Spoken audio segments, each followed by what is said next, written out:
welcome to Vacation Yoga. My name is Valerie.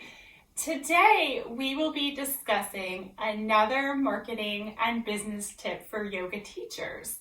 I think it's important for all of us to realize that even if this is more of a hobby in teaching or you're very part-time, that teaching yoga is a business. You're taking in and you're giving, so that exchange ends up being a facet of a business. And for some of us, yoga is our primary business.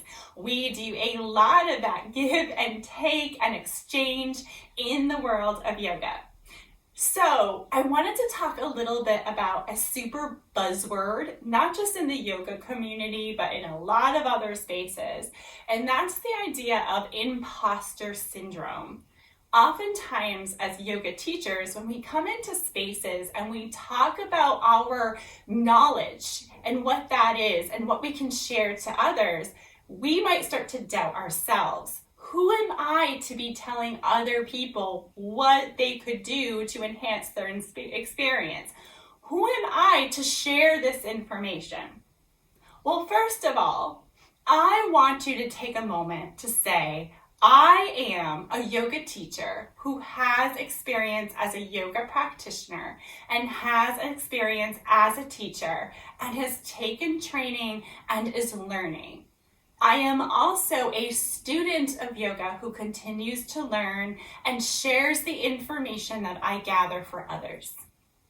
That can be really helpful when we get into imposter syndrome, because most of us go into teaching because we want to help other people. We like talking to people in groups, and we want to do more for people, healing or connecting or whatever it is. We also go into yoga teaching because we've been practitioners. We are not going into teaching yoga cold most of the time, right? You have to take a certification. More than likely, you've been practicing for a number of years before the thought bubbles up, I think I want to teach yoga, right? So realize you have a lot of material. You have a lot of knowledge. And if you're anyone like me, check out my bookshelf over here. You have a lot of materials with which you've gathered a lot of that knowledge. It's also okay not to quote and tell everybody who you're quoting all along the way, right? You are the one who read those materials. You are the one who pulled and gathered and put together this class. And so you are the one that can be an expert to help your population that comes to you and wants to learn from you and wants to connect better with themselves. Now, on that end, it's really easy as yoga teachers to watch other teachers or to take other people's classes and start to adopt what they do.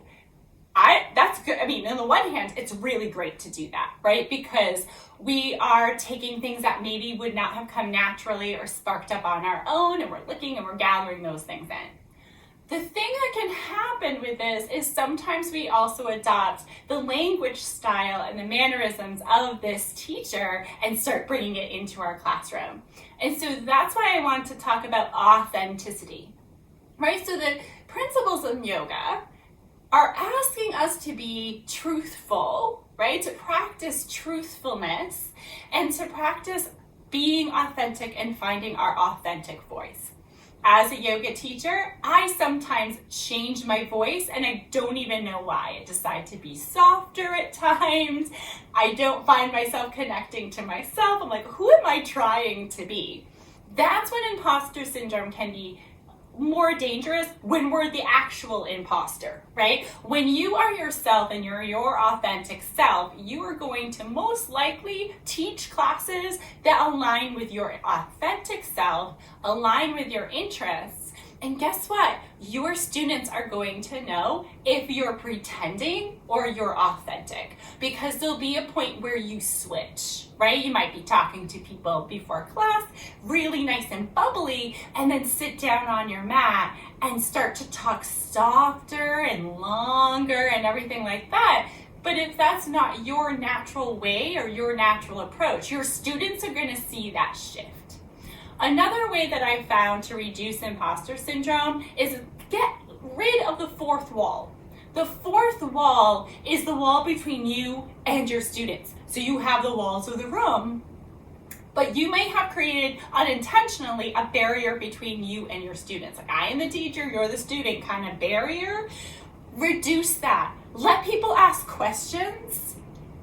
They call you over, go over, help people out, right? Be willing to hands-on assist, really getting into the facet of your classroom. And allowing people those moments and that time and those questions is not distracting. It's not.